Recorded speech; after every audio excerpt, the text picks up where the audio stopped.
All right, good afternoon. I was going to say happy Friday, but who knows if that's even such a thing anymore. In a short while, I will be joined by Fabrizia Falcione, the UNFPA country representative in Sudan. She will be connecting from Khartoum to give you an update of the situation in Sudan. And on Monday, my guest here will be Hamza Malik, Director of the Macroeconomic Policy for Financing and Development Division at ESCAP, which is UN Commission, Economic Social Commission for Asia and the Pacific. He will join us here to discuss the launch of ESCAP's 2026 flagship report, Economic and Social Survey of Asia and the Pacific.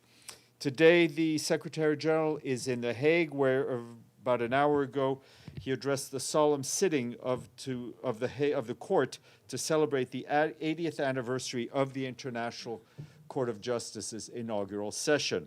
The Secretary General says it is easy to forget that the world of 80 years ago, Europe and far beyond lay in ruins, and The Hague was itself scarred and shaken. And yet, he said, in that dark and difficult moment, world leaders made a defining choice, a choice to reject a future ruled by coercion and violence, and to embrace a future rooted in the UN Charter and international law. The Secretary General stressed that the court's decisions, including provisional measures, are binding on the parties to a case, and respect for those decisions is not optional, he said. The respect for the decision is a charter obligation. Yet today, he added, violations of international law are unfolding before our eyes, warning that when the law of force replaces the force of law, instability becomes contagious. The Secretary General emphasized that to weaken international law is to erode the foundations of global stability, and to strengthen it is to invest in a world governed by justice and not by fear. His full remarks have been shared with you. Also today, the Secretary General had a bilateral meeting with the Prime Minister of the Netherlands, Rob Jetten, and this afternoon he also met with the Minister of Foreign Affairs, Tom Berendsen. He then met with Judge Graciela Gatti Santana, the president of the International Residual Mechanism for Criminal Tribunals, and the SG will leave The Hague a bit later today. Turning to the Middle East, and I have a statement on the Strait of Hormuz. The Secretary General welcomes the announcement today by the Islamic Republic of Iran that the Strait of Hormuz is completely open for all commercial vessels for the remainder of the ceasefire. The Secretary General considers this a step in the right direction. The United Nations position remains clear. We need the full restoration of international navigational rights and freedoms in the Strait of Hormuz to be respected by all parties. The Secretary General remains fully supportive of the diplomatic efforts to find a peaceful path forward out of the current conflict.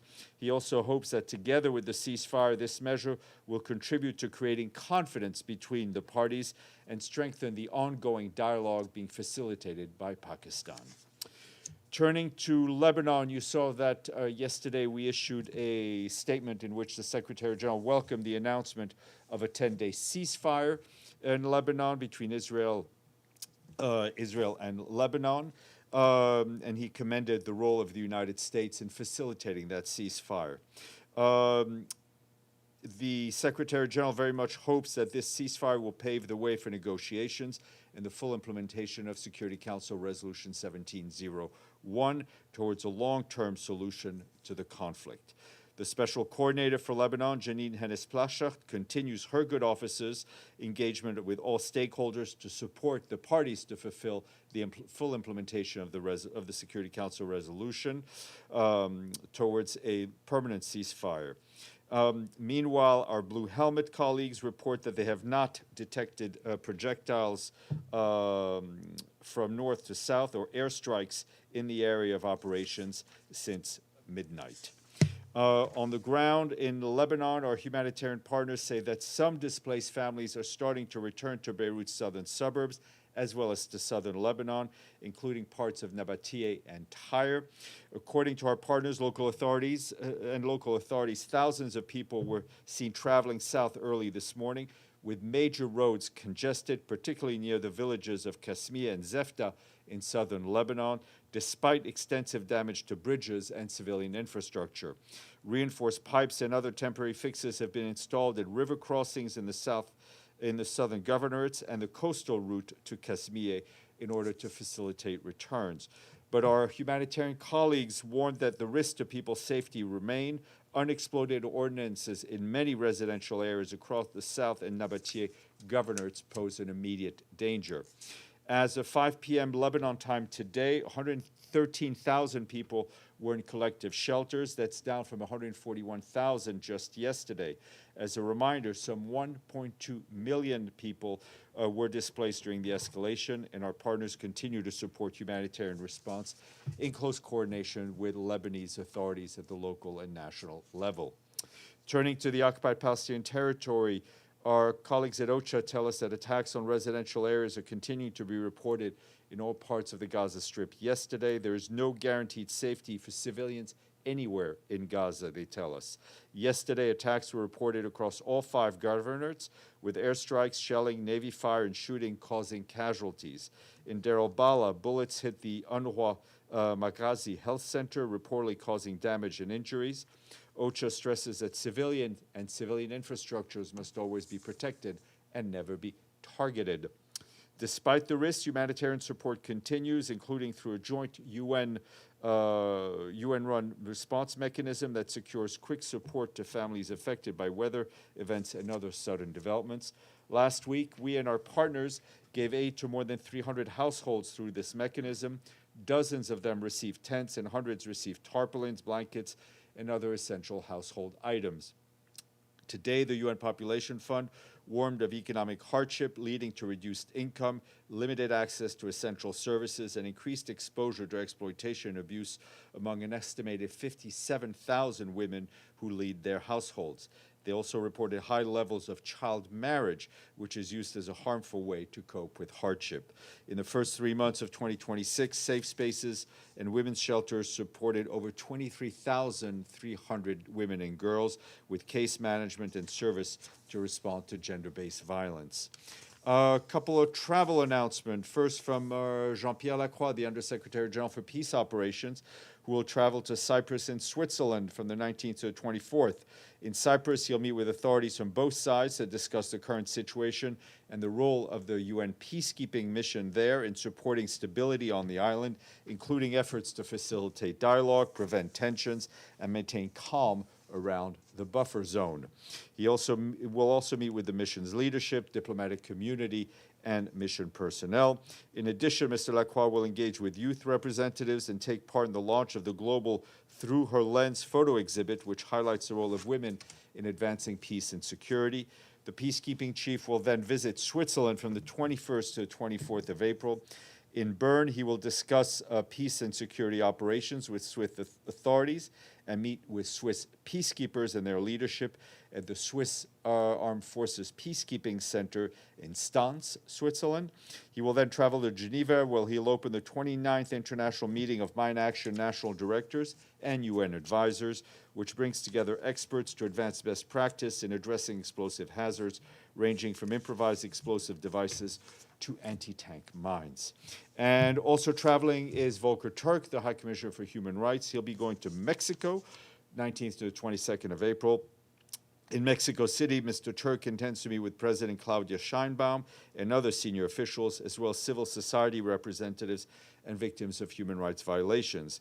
Mr. Turk will also engage with the Mexican Federation of Public Human Rights Organizations, members of the private sector, the UN country team, and others.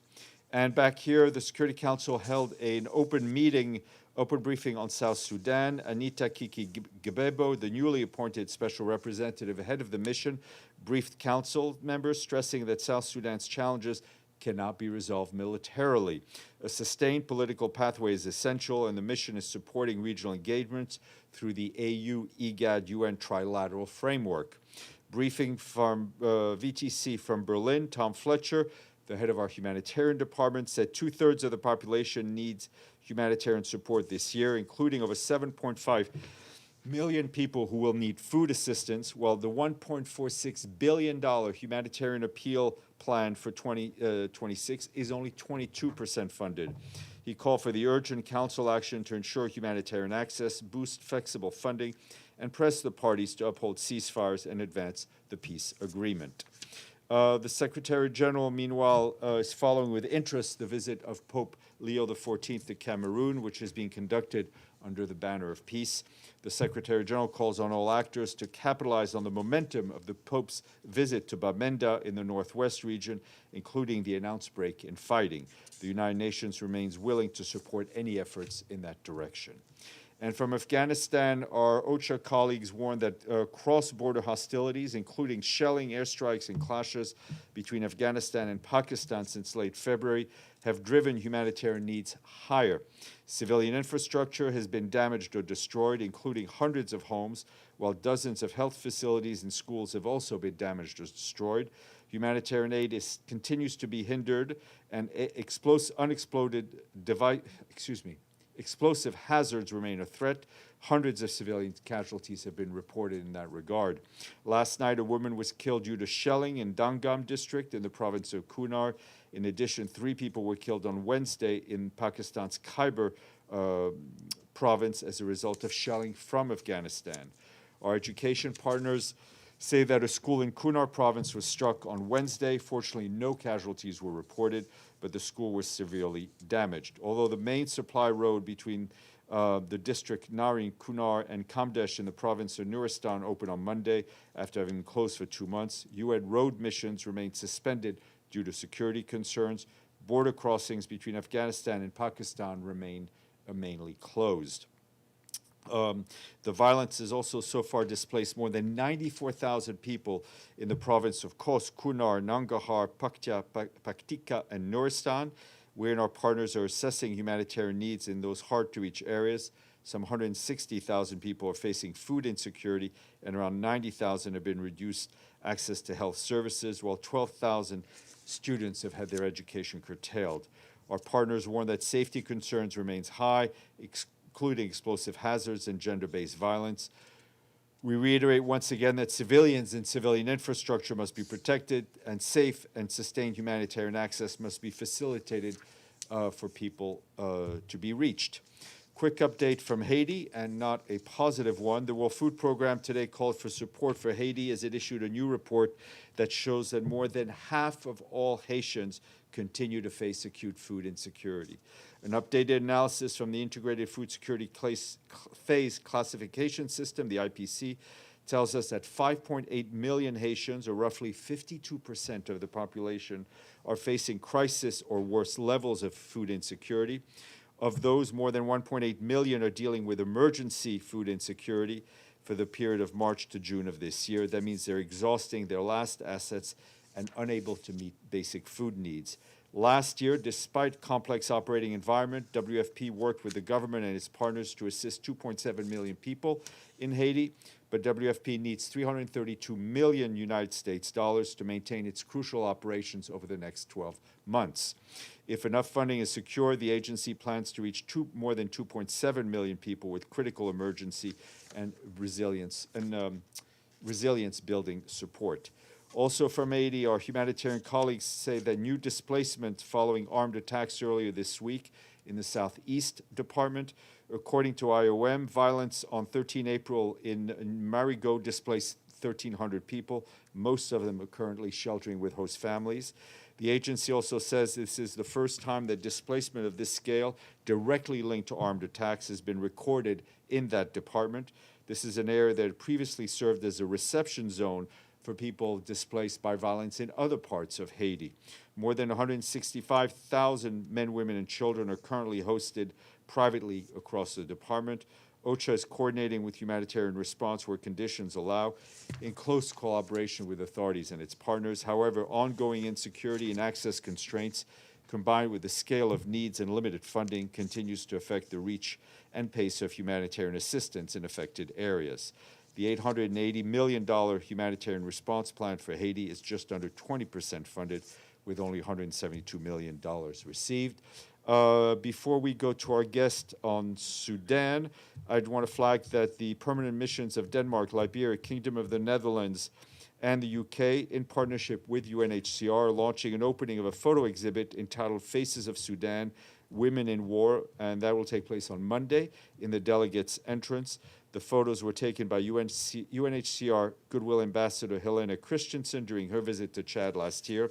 And 3 years on the conflict, the photos capture the stories and courage of Sudanese refugees, women and girls forced to flee across the border. The exhibit also speaks to 75 years of the 1951 Refugee Convention, the world's collective promise to uphold the right to seek safety and promised by neighboring countries welcoming those fleeing. If you want to attend, please get in touch with the organizing mission. The exhibit will be up through 1 May. On that note, no money, but there will be questions for which I will get paid to answer. Go ahead, Edie. Thank you, Steph. Some 40 countries met today to discuss keeping the Strait of Hormuz open, including the British and the French. Is the UN involved in this activity at all? My understanding is that the Secretary General of the International Organization for Migration is there, and he spoke to the gathering. I think from his remarks, he underscored obviously the need to restore full freedom of navigation, but also underscored the plight of the thousands and thousands of seafarers who have been stuck on ships for a long time. And is the UN planning to play any kind of a role in this operation? I don't have anything to share with you at this time. Yes, go ahead, Fatih. Thank you, Steph. With regard to the Secretary General remarks today at the Hague, at the ICJ, although the occasion, the symbolism, and the gesture of the Secretary General to travel personally to the Hague to attend this occasion, and through the readout you provided, I haven't heard anything about working sessions with the justices at the ICJ. Secretary General, a few days ago here at the stakeout, he delivered short remarks, but with the pinching line that international law is under strain. UN personnel are in harm's way, and the numbers of whether blue helmet, relief worker, etc., is on the rise. Does these do not represent legal challenges that the Secretary General need to discuss with the justices, or that contradict with the independence of the court that they should hear from an outside source? It is not for the Secretary General to have any discussions with the judges sitting on the court about specific cases. As you know, the Secretariat is sometimes called to present to the court, to submit cases to the court, and we've done so recently on a number of cases, including the situation in Gaza. So I think there's not going to be any discussion on cases between the SG and the court president or other judges. I think the fact that the Secretary General was invited to address a solemn session of the court is a strong symbol of the Secretary General's own position on the defense of international law, and that's a defense, I think, that is clear to anyone who follows him, listens to him, and speaks with him. Follow up, please. I didn't mean cases. I meant issues that. I mean, of course, I'm sure they chatted, but the international law is under strain. Yes, and I think they both. I think that is a statement that the Secretary General has been making more than weekly. Almost in the times that we are. And I think his position is very clear. Namo, then Gabriel. Thank you, Stéphane. Iran has tied the reopening of the Strait of Hormuz to the remaining period of the Lebanon ceasefire and specified, quote-unquote, coordinate routes. Does the Secretary General view this to be in full compliance with the principle of the freedom of navigation under international law? Look, there are a lot of statements being made, almost, I won't even say hourly. You know, every 10 minutes there seem to be new statements regarding the situation on the ground. The issue of full freedom of navigation in the Strait of Hormuz, based in international law that needs to be respected, is very clear and is not something to be negotiated. Gabriel. Thanks, Steph. President Trump, in a post on social media in regards to the situation in the Middle East, said, and I'm reading part of it, he said, Israel will not be bombing Lebanon anymore. They are prohibited from doing so by the USA. Enough is enough. I'm asking this question to you because the Secretary General has said many times, and you've said that you encourage member states with influence to use that influence to bring about peace or ceasefires. Is this an example of that? And would the Secretary General echo the statements of the President Trump? Look, as I've told some of your colleagues, I'm not here to grade, comment, or express an opinion on every tweet, post, or anything by any world leader. I think the Secretary General has been clear that in this, and he said it yesterday, in this instance, he also welcomes and thanks the United States for facilitating the ceasefire in Lebanon, and also, which also impacts Israel, right? I mean, it's we've seen Hezbollah rockets go into Israel, and we've seen Israeli military activities in Lebanon. Everyone needs to respect the ceasefire, and that includes Hezbollah, that includes Israel, and it also, we need to make sure that the government of Lebanon is fully supported in its effort to extend its full authority over its own territory. Okay, anything online or even in the room? Thank you, Steph. Sorry, just a quick one. Arsenio Dominguez, the Secretary General of the International Maritime Organization, says that the UN's shipping agency is currently verifying announcements related to reopening the Strait of Hormuz. Have you heard anything back from Mr. No, I mean, Dominguez? I saw the statement he made. That is clearly in his wheelhouse, which is an apt metaphor given it's the International Maritime Organization. On that note, I will ask for our guest to be put on screen. Fabrizia, are you connected?